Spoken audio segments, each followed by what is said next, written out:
My name's Troy. I'm a biologist. This is my older brother Trent, merely a chemist. And we are the Bourbon Brother Whiskey Nerds. Troy, we got a fun episode today. We do. We got another Fresh Crack Friday for you, and we have a treat and a half for you all.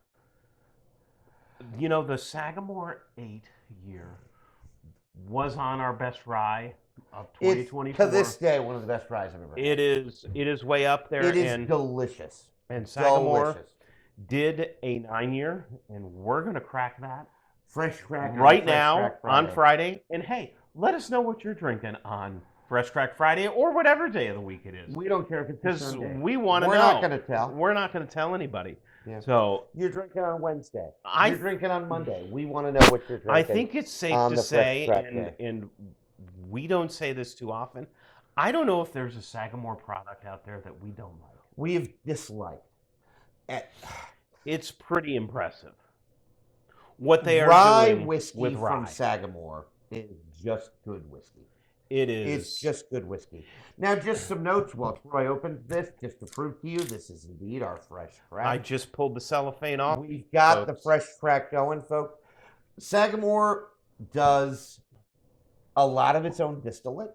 The 8-year and the 9-year are not Sagamore's own distillate. That is MGP sourced, correct. And they source both a 95.5 rye, 95% rye, 5% malted barley, and a lower rye mash bill of 75% rye, maybe some corn, 25 or 5% or so malted barley, that they combine into something. We don't know their exact ratio of mixing, but we know that they mix it pretty well into something that is probably about 2/3 rye.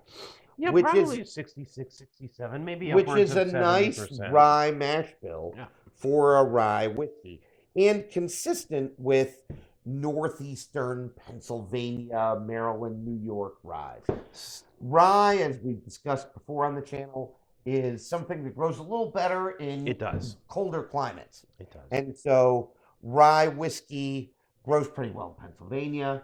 Some of Sagamore's current distillate stuff does come from Pennsylvania. Correct. Some of it comes from Maryland, but it's pretty consistent to the historical rye whiskey age of Maryland rye. And so on Fresh Crack Friday, we're going to crack your 9-year. I've got the 9-year on my right. I've got the 9-year on my left here, so. And it smells delicious. Holy Toledo. Oh, Lord in heaven. If you've watched the channel, you know when Trent and I get quiet, that's because we're contemplating, and it probably means we like it. Oh, Troy. The oak notes on this rye. That's what I'm getting. Straight off the bat. Sweet oak in abundance, mixed with those dark fruit notes that we get in rye. Prune, plum, fig. We've talked about this before. There are bright ryes. And there are some with dark and brooding ryes. There are dark and brooding ryes. The bright ryes are going to have some lemon, some orange zest, maybe an apricot. I used the word tangelo once, which might be made up. Nectarine, more bright ryes. And then there are dark and brooding ryes. Those are fig, plum, raisin. Yep. Right? And that's what this is. This is a dark and brooding rye. Boy, it smells phenomenal. Trent is correct. The sweet oak presence on this is just magical. Just magnificently done. Oh my God. I mean, it smells inviting. It smells, what is the proof on this? 112.6. That's a comfortable, that's a healthy proof. There was an interesting question. There was. I saw it. On the most recent Facebook page of the whiskey group that we're in about what makes something high proof. And we both said the same thing. I think once you get north of 120, that's a high proof. Yeah, whiskey. I think once maybe 115 or higher might be a little bit. I think lower, once you click, I mean, it's a nice round number. So once you click 100, then I think you're up there. Yeah. But like 110, I don't know that I consider that high proof. I wouldn't consider that high proof. 120, that's a high proof whiskey. Yeah, 120, I think you start to get into that high proof. But this is a mighty, mighty pleasurable nose here.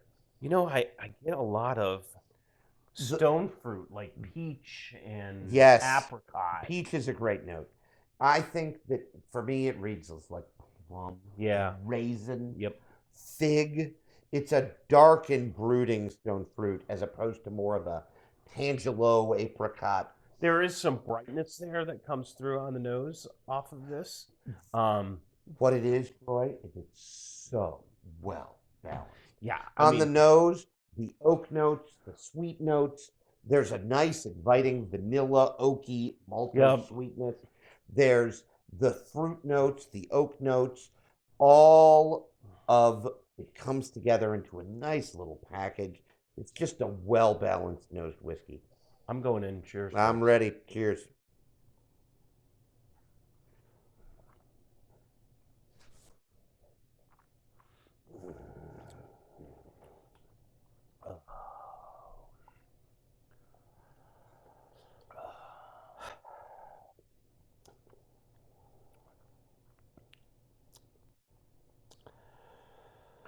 Okay. Wow. It's bananas good. Like off the reservation, home run, padded room, crazy town, delicious. It is so good. Jammy. Jammy is such a good note. It does have a jam, like fig jam. Think like stewed fruit that you boiled down and it's gotten syrupy and sticky. Troy will have memory of this. If you were raised in Pennsylvania or New York, maybe even Maryland, since we're talking about Sagamore, you had a grandmother that made homemade jam. And that smell, that taste, that is what this offers. If somebody made a fig, plum, stone fruit jam, it would taste like this. And my God, it's amazing. Wow. It's so freaking good. We haven't talked about the rye spice.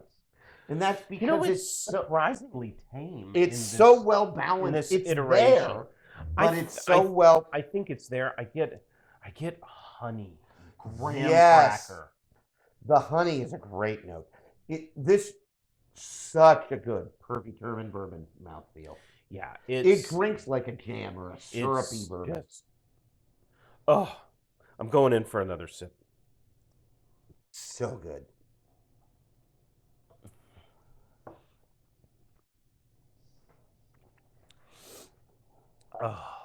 I got a little more rye spice in my second sip.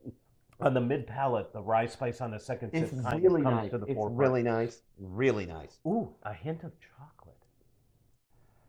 Maybe. I'm not know that I'm getting that. I get that. I had a rye spice second sip. Now the rye is coming through on this finish. The finish, Troy. Oh my God. It's good. Folks. I mean, to say, look, if you've watched the channel for any length of time, Trin and I are rye guys.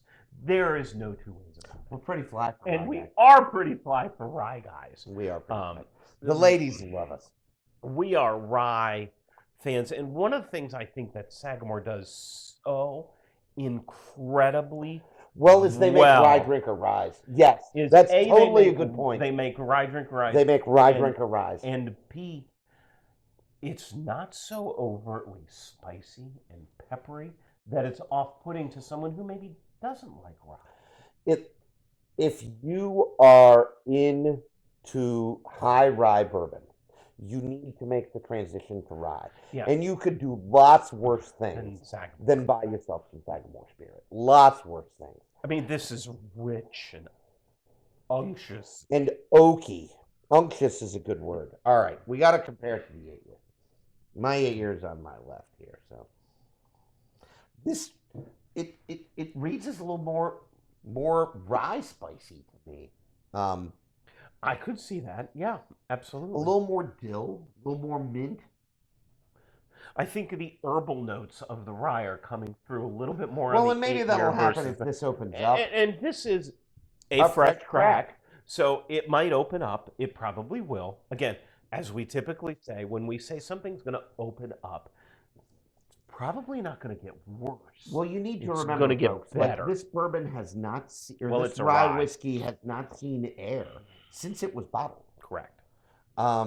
There's not a lot of room in there before the cork. And so now we're giving it air for the first time.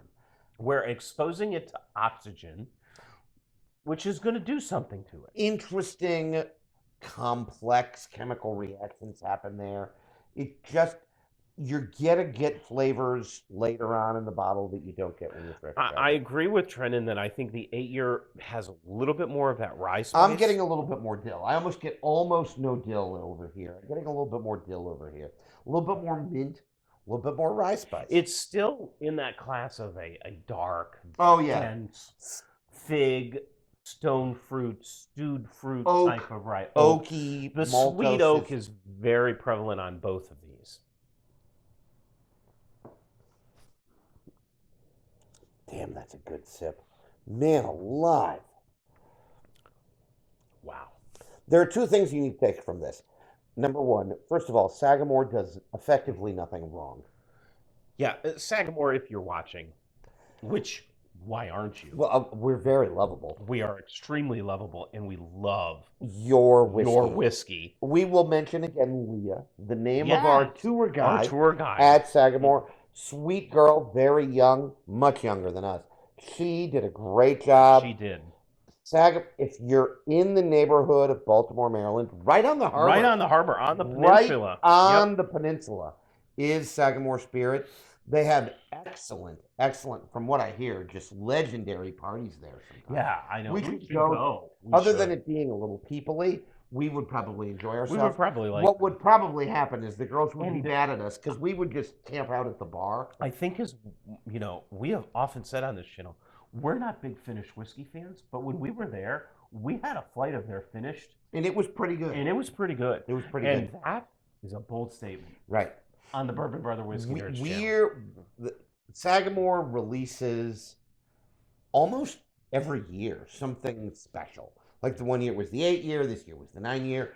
One year they had like finished in there. They had a Manhattan finish or a They had some sort of wine finish that they did the other year. Well, I have heard, and again, we don't own it because we're not big into finished whiskeys, but I've heard people say that if you're into the High West, the midnight... Oh, the Midwinter Night Stram. The Midwinter Night Strams with a port finished High West rye. I won't speak for Troy. I'm not a big High West fan here. I've never had a High West product that I thought was a rock star. I think Midwinter Night Stram sells for like $125. Well, it might even be more than that. You can get a port finished Sagamore, which people have like sold $80. Compares favorably for $80. Folks, if you are complaining about the prices of whiskey these days, more understanding, we could not be. Everything we review, everything we crack, everything we drink, we have bought with our own hard-earned dollars. Yeah, this was $80. Nobody that runs a whiskey kennel, and I mean this sincerely, nobody does not have another job. Everybody has a job that runs a whiskey kennel that I know of. The only exception might be Fred Minnick. But this was only $80. If you are complaining about a 9-year age-stated rye whiskey that is, you heard it here, delicious. Woo. For $80, your problem is you. Like, you have a first world problem. You need to move on. Go get yourself some Sagamore. I know you can find Sagamore 93 proof at Fine Wine and Good Spirits in Pennsylvania. So I assume you can find it at any liquor store near you. And if you see the 8-year, get it. If you see the 9-year, get it, provided it's in your budget. Both delicious. Troy, I gotta tell you, maybe it's the fresh crack. We should revisit this, but I'm going to give it to the 9-year. Boy, this is like splitting hairs, but it's like who's your favorite child, right? Like, I know, it's so terrible. It's such an awful thing to say. I think what again this shows is the difference a year in a barrel. Like, this is unctuous and jam. It's so freaking good. And there have been a lot of people who have, This was on a couple of lists, Like Rye of the Year. Rye of the Year. Oh, absolutely. And I don't know where this will land for a couple of people. It's probably going to be on ours. I don't know. Oh If my it's a bold God, statement, it's good. but it's probably going to be on ours. Like Trent said, I think the spice notes of the rye come through more in here. This is a bit sweeter. That's a really good point. If you're into rye drinkers rye, maybe you will like the 8-year. Maybe. Yep. Maybe you will. Because there is a little bit more dill, a little bit more mint, a little bit more rye spice forward. This drinks as a deep, brooding, dark. This is just... It's just jammy and syrupy, and it's mouthfeely, and it's just delicious. I want to take a bath in it. As we've said before, ladies, don't buy perfume. You wasting all that money on perfume? Just get yourself some whiskey, a little dab, on your wrist. The men will flock to you. You will run out of men to flirt with. Run out of men. Which shouldn't be us, since we're taken. But correct. But we flirt back. Like, who are we kidding? Especially if we're at the bar at Sagamore Spirit, in which case we will flirt with you.